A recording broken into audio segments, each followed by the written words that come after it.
Blossom, finds Huhi, and another lockup onto Castle, who drops next. Both solo laners already dead on the side of Disguise. And it looks like this one's the end of it. The ace, the Quadra kill for Sven on the Xayah. It's a 5 for 2. It's the end of the game as C9 push down mid. That's what I've come to expect from a LeBron-esque draft from Nick and Aerosmith. It was a really good draft. It was not as close in the early game here in game number 2. C9 felt like they had control over this one from start to finish. It was a slow start early on. Not a very violent early game in this. It was, what, 12 minutes, 13 minutes before we even got a kill. But then C9, once they got ahead, they stayed ahead and suffocated Disguised out of this second game.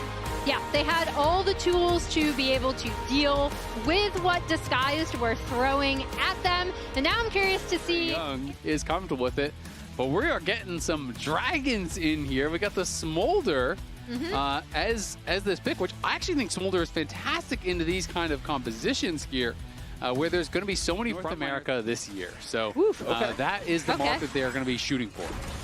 Well, XU and Huhi trying to go for an early invade here, putting the pressure onto Blabber. Has to flash away, but now the collapse is coming in from Loki and Vulcan. Nice pull back onto XU, who's got to try to escape back over this wall, and he does get that distance. First blood over to Darkwings on the Anivia. Disguised invade ends up paying dividends, but they still will lose one of their That one always gets me. That's a classic.